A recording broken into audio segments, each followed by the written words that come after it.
श्री राम दर्शकों, नवरात्रि की आप सभी को हार्दिक शुभकामनाएं। आज हम माता शैलपुत्री पर उनकी कथा और उनकी पूजा विधि क्या है, उन्हें क्या चढ़ाना चाहिए, इन सब विषयों पर चर्चा करेंगे।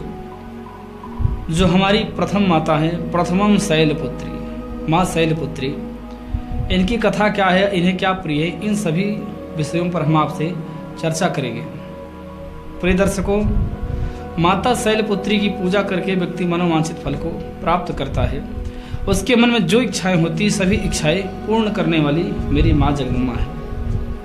जो मेरे माँ के भक्त हैं, माँ का नाम लेते ही उनका हृदय अद्भुत प्रेम से भर जाता है। उनके मन में माँ से मिलने की उत्कंठा जागृत हो जाती है।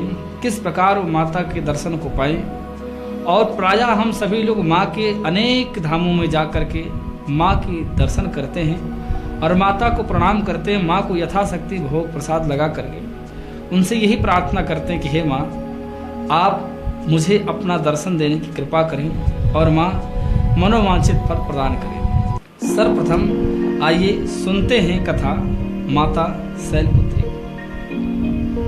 पुराणों की माने तो एक समय की बात है, माता सती और भगवान शंकर कैलाश पर्वत पर बैठे थे। उसी समय की बात है, दक्ष प्रजापति ने एक यज्ञ करा और ऐसा विशाल यज्ञ, उन्होंने सभी देवी देवताओं को निमंत्रण दिया, परंतु शंकर भगवान को उस यज्ञ में नहीं बुलाया। जब नहीं बुलाया है तो माता सती और भगवान शिव शंकर कैलाश पर्वत पर विराजमान थे और उनके ऊपर से देवताओं के विमान जाने लगे। जब कैलाश पर्वत से, तो माता सती ने पूछा कि हे प्रभु, ये सारे विमान कहाँ जा रहे हैं? तो भगवान शंकर ने जवाब दिया है, हे देवी, ये सारे विमान आपके पिताजी के यहाँ कनखल हरिद्वार में जा रहे हैं, जहाँ पर आपके पिताजी ने बहुत ही सुंदर यज्ञ का आरंभ किया है और यज्ञ का आयोजन किया है। ये सभी देवी देवता वहीं जा रहे हैं। तो माता सती बोली, प्रभु, फिर तो हमें भी चलना चाहिए। भगवान शिव ने कहा, हे देवी, जो जाहि बिना बुलाए भली नहीं बात हमारी नहीं। जो बिना बुलाए जाता है मेरे हिसाब से ठीक नहीं है। हाँ, यदि दुख की घड़ी हो तो बिना बुलाए जाना चाहिए, परंतु सुख में बिना बुलाए कभी जाना नहीं चाहिए, अन्यथा उसे अपमान के सिवा कुछ मिलने वाला नहीं है। माता सती बोली, प्रभु, हो सकता है पिताजी ने संदेशा भेजा हो, कहीं रास्ते में रह गए हो, ना आया हो। भगवान शिव ने कहा, ऐसा नहीं हो सकता देवी, अगर उन्होंने हमारे लिए बुलावा भेजा होता तो हमारे पास बुलावा अवश्य आता, इसलिए हमें नहीं जाना चाहिए। परंतु माता सती जिद करने लगी कि नहीं, आप जाओ चाहे मत जाओ, लेकिन मेरे पिताजी का घर है तो मैं तो जाऊंगी। जब इस प्रकार से बार बार आग्रह करने लगी, भगवान शिव नहीं बोले और माता सती चल पड़ी। जब माता सती आई है, दक्ष के यहाँ जब पहुंची तो भगनी मिली बहुत मुस्काता, बहनें मुस्कुराती हुई मिली, सादर भले मिली एक माता। जो उनकी माँ थी, माँ ने उन्हें गले से लगाया और कहा, हे बेटी, तू बड़े दिन बाद आई, और नाना प्रकार की हाल चाल पूछा उनसे, सभी संबंधियों सारी हाल पूछी। माता ने बहनों की हंसी ठिठोली पर ध्यान नहीं दिया, परंतु जब यज्ञ की तरफ गई हैं तो यज्ञ में छोटे छोटे देवी देवताओं का भाग था, लेकिन शंकर भगवान का कहीं से कहीं तक भाग नहीं मिला, जिससे माँ रुष्ट हो गई। माँ ने दक्ष को श्राप दिया, अरे दक्ष, तू इतना निर्दयी हो गया, इतना घमंडी हो गया, अरे तू बड़े सभी देवी देवताओं को, छोटे छोटे देवी देवताओं को ग्रास दे रहा है, लेकिन महादेव का भाग कहीं तक नहीं है। मैं अपना अपमान तो सह सकती हूँ, लेकिन अपने पति का अपमान कदापि नहीं सह सकती हूँ। ये मेरा शरीर तुमसे उत्पन्न हुआ है, इसलिए मैं इस शरीर को आज ध्वस्त कर देती हूँ। और माता क्रुद्ध होकर के योगाग्नि में अपने शरीर को ध्वस्त कर लिया। कहते हैं, जब उन्होंने शरीर को ध्वस्त किया तो मरते समय सती मरत हरिसन वर मांगा, जन्म जन्म शिव पद अनुरागा। माता सती ने भगवान हरि से वरदान मांगा कि हे प्रभु, मैं जब भी जन्म लूं तो मुझे शिव ही मिले। ऐसी भावना से माँ ने जब प्राण को त्यागा तो वही माता सती हिमाचल के यहाँ जन्म ली, जिनका नाम शैलपुत्री पड़ा। तो इस प्रकार माता शैलपुत्री कथा है। जो व्यक्ति माता शैलपुत्री की पूजा करता है, माता शैलपुत्री की आराधना करता है, उसके जीवन के सभी दुख दूर होते हैं और उसका कल्याण होता है। प्रिय दर्शकों, अब प्रश्न यहाँ उठता है कि माता की पूजा कैसे करें।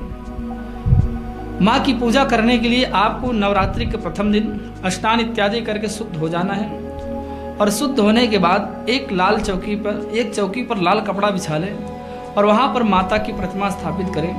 प्रतिमा स्थापित करके कलश की स्थापना करें। कलश की स्थापना करने के बाद रोली, चावल, कलावा, गंध, पुष्प, अक्षत, नैवेद्य इत्यादि, पान इत्यादि सारी सामग्री पूजन की लेकर के माँ के सन्मुख बैठ जाएं और माँ की विधिवत पूजा करके आरती करें। आरती करने के बाद भोग लगाएं और भोग लगा करके माता से प्रार्थना करें, हे माता, आप सदैव हम पर, हमारे परिवार पर अपनी कृपा दृष्टि बरसाए रखें और हमारा कल्याण करें। इस प्रकार यदि आप माँ की पूजा करते हैं तो आपके मन की कामना अवश्य पूर्ण होगी। आज के लिए बस इतना ही। यदि मेरे द्वारा बताई गई कथा आपको, सुनाई गई कथा आपको अच्छी लगी हो तो प्लीज़ चैनल को सब्सक्राइब करें। जय श्री राम, जय माता दी। दर्शकों, आज फिर मैं आपके सन्मुख उपस्थित हूँ एक ऐसी अद्भुत कथा लेकर के जो माता ब्रह्मचारिणी की है। जैसे पिछले वीडियो में हमने आपको माता शैलपुत्री कथा सुनाई और उनका पूजन किस प्रकार करना चाहिए, उन्हें किस प्रकार से प्रसन्न रखना चाहिए, इन सभी बातों पर हमने आपसे चर्चा किया।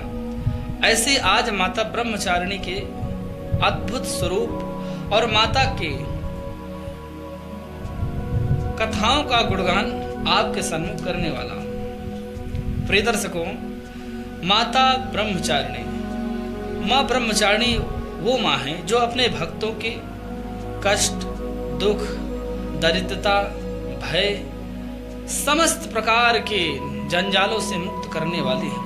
अपने भक्त को दर्शन देकर कृतार्थ करने वाली है। परंतु ध्यान रहे, माँ की सच्चे मन से पूजा जो करता है उसके मन की मनोकामना अवश्य ही पूर्ण होती है। प्रथम तो हम यह जान लेते हैं कि माँ ब्रह्मचारिणी के नाम का अर्थ क्या है। ब्रह्मचारिणी का अर्थ होता है तपस्या करने वाली माँ। ब्रह्म तपस्चारिणी, इनका एक नाम है तपस्चारिणी, जो तप का आचरण करने वाली है। ये माँ हमेशा तपस्या मुद्रा में रहती हैं। इनके हाथ में एक में माला, एक में कमंडलू होता है और माँ ऐसा अद्भुत स्वरूप धारण किए हुए हैं कि दर्शन मात्र से ही भक्तों के दुख दूर हो जाते हैं। माता ब्रह्मचारिणी की पूजा प्रेम से जो व्यक्त करता है वह समस्त प्रकार के रोगों इत्यादि से मुक्त हो जाता है। आपको चाहिए कि माँ को धूप, दीप, नैवेद्य इत्यादि से पूजन करें और इनकी पूजा करने से मिलता क्या है यह भी हमें समझना चाहिए।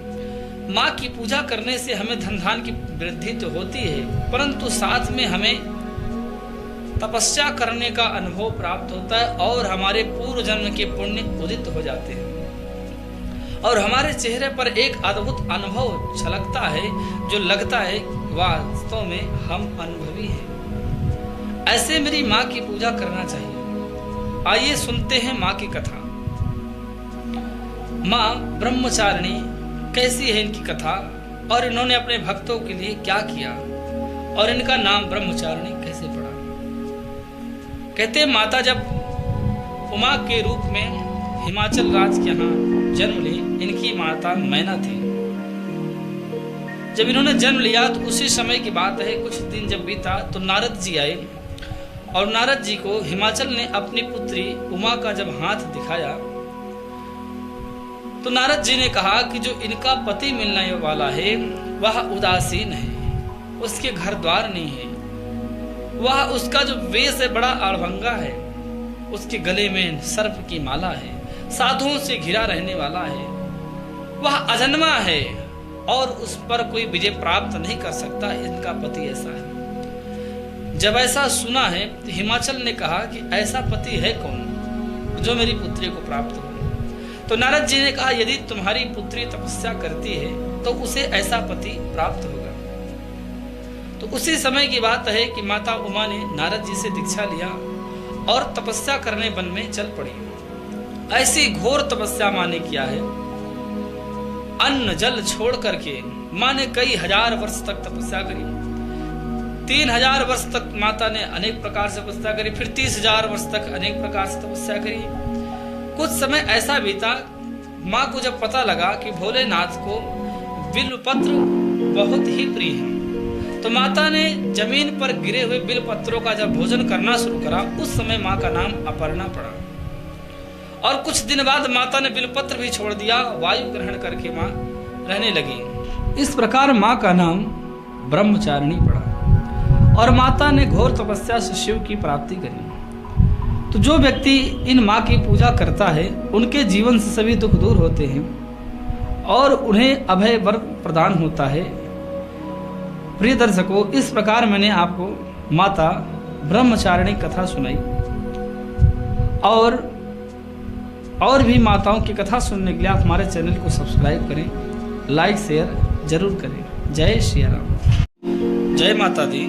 नमस्कार दर्शकों, आज भी मैं आपके सन्मुख उपस्थित हूँ एक अद्भुत कथा के साथ। आज हम लोग कथा सुनने वाले हैं माता चंद्रघंटा की। माँ चंद्रघंटा जो नवरात्रि में तीसरे दिन जिनकी पूजा होती है, और इनकी पूजा करने से व्यक्ति को शत्रु भय खत्म होता है और व्यक्ति अपने शत्रुओं से मुक्त हो जाता है। ये वो माँ हैं जिनके मस्तक पर घंटे के आकार का चंद्रमा विराजमान रहता है, इसलिए इन्हें चंद्रघंटा कहते हैं। आखिर इन माँ की उत्पत्ति कब हुई और इन्होंने कैसे देवी देवताओं की रक्षा करी, इन सभी चर्चाओं को सुनिए। प्रिय दर्शकों, पौराणिक कथाओं की माने तो एक समय की बात है, महिषासुर नामक दैत्य तीनों लोकों में आतंक को फैलाए हुए था और इतना आतंक फैला दिया था, इतना उसका अत्याचार फैल गया था, सभी देवी देवता त्राही त्राही कर रहे थे। उसी समय की बात है, सभी देव इंद्र के पास गए और इंद्र से कहने लगे, हमारी रक्षा करो, हमारी रक्षा करो। इंद्र ने कहा, तुम चिंता मत करो, हम सब की रक्षा करेंगे। परंतु कुछ समय ऐसा भी तक महिषासुर ने इंद्रलोक पर भी आक्रमण कर दिया। इंद्र देवादि सभी देवता घबराए और ब्रह्मा विष्णु महेश की शरण में गए और उनसे प्रार्थना करने लगे कि हे प्रभु, हे भगवान, आप हमारा कल्याण करें। हे प्रभु, कोई रास्ता बताएं, आखिर इसका महिषासुर का वध कैसे होगा। तो सभी देवों ने मिलकर के भगवान ब्रह्मा विष्णु महेश से प्रार्थना करी। तो ब्रह्मा विष्णु महेश जो देवता थे, सभी ने अपने शक्तियों से माँ को प्रकट किया और उन माँ के हाथों में विष्णु भगवान ने चक्र, शिव जी ने त्रिशूल, ऐसे ऐसे करके सभी देवी देवताओं ने अपने अस्त्र शस्त्र प्रदान किए और माँ से प्रार्थना करी कि हे माँ, आप हमारी रक्षा करो, महिषासुर से हमारी रक्षा करो। तो माँ शेर पर सवार होकर के महिषासुर का वध करती हैं, इसलिए माँ का नाम चंद्रघंटा पड़ा और माँ सदैव युद्ध मुद्रा में रहती है। यदि आपके भी शत्रु बहुत दिनों से आपको परेशान कर रहे हैं, तो माता की पूजा करनी चाहिए। अब प्रश्न यह उठता है कि माता की पूजा करें कैसे। माता की पूजा करने के लिए सर्वप्रथम एक माँ की तस्वीर लाएं, तो छवि लाएं, स्वरूप लाएं, उस स्वरूप को घर में लाकर रखें और एक चौकी पर लाल कपड़ा बिछा करके माँ को स्थापित करें और माँ को लाल पुष्प, गुड़, अनार, लाल सेब इत्यादि फल चढ़ा करके माँ की पूजा करें। लाल पुष्पों की माला पहनाएं, धूप दीप जलाएं और नैवेद्य का भोग लगाकर आरती करें और माँ से प्रार्थना करें कि हे माँ, आप सदैव हमारी रक्षा करें और शत्रुओं पर विजय प्रदान करें। अवश्य से यदि आप माँ की पूजा करते हैं तो आपका कल्याण अवश्य होगा और माँ आपकी रक्षा करेंगी। तो प्रिय दर्शकों, कैसी लगी आज मेरे द्वारा बताई कथा, आप कमेंट में जरूर बताएं और चैनल को सब्सक्राइब करें। जय माता दी। जय माता दी। नमस्कार दर्शकों, आज भी मैं आपके सन्मुख आपके बीच उपस्थित हूँ एक ऐसी अद्भुत कथा को लेकर के, जिन्हें सुनने के लिए आप बड़े ही लालायित होंगे और आपके मन में माता के प्रति अद्भुत प्रेम जागृत होगा। जी हाँ, हम आपको कथा सुनाने वाले हैं माता कुष्मांडा की।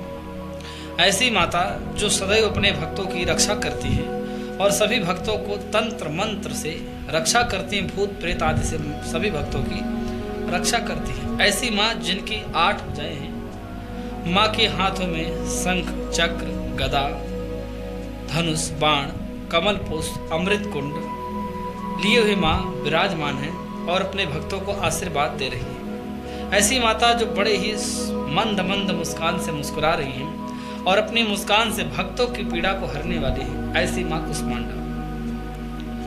दर्शकों, माता कुष्मांडा की जो पूजा करता है उसे कभी भी भूत प्रेत आदि नहीं सताते हैं। यदि आप भी इन सभी बाधाओं से पीड़ित हैं तो आप माता कुष्मांडा की पूजा करें।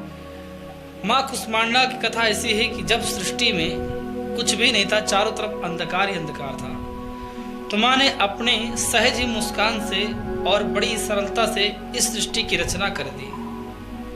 और माँ को कुम्हड़े अर्थात कद्दू, कहीं पर सीताफल भी बोलते हैं, इसकी बलि अति प्रिय है। इसलिए माँ को यह बलि जरूर देना चाहिए।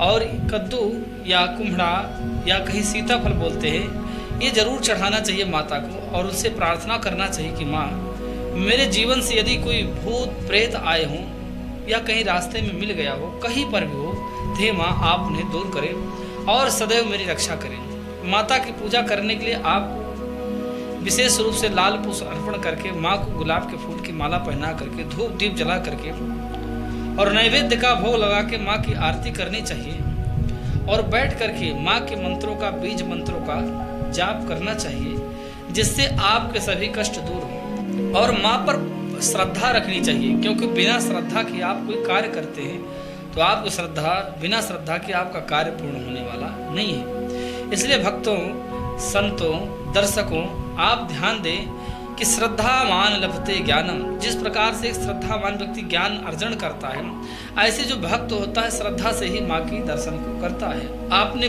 कहावत सुनी, मानो तो मैं गंगा माँ हूँ, ना मानो तो बहता पानी। ऐसे माँ कुष्मांडा की पूजा में आपको श्रद्धा से पूजन करना चाहिए और माता रानी आपकी मन की कामना अवश्य पूर्ण करेंगी। मैं शिव कुमार मिश्रा जी आपको माता की कथा सुनाया। यदि मेरे द्वारा सुनाई कथा अच्छी लगी हो तो प्लीज़ चैनल को सब्सक्राइब करें। जय माता दी।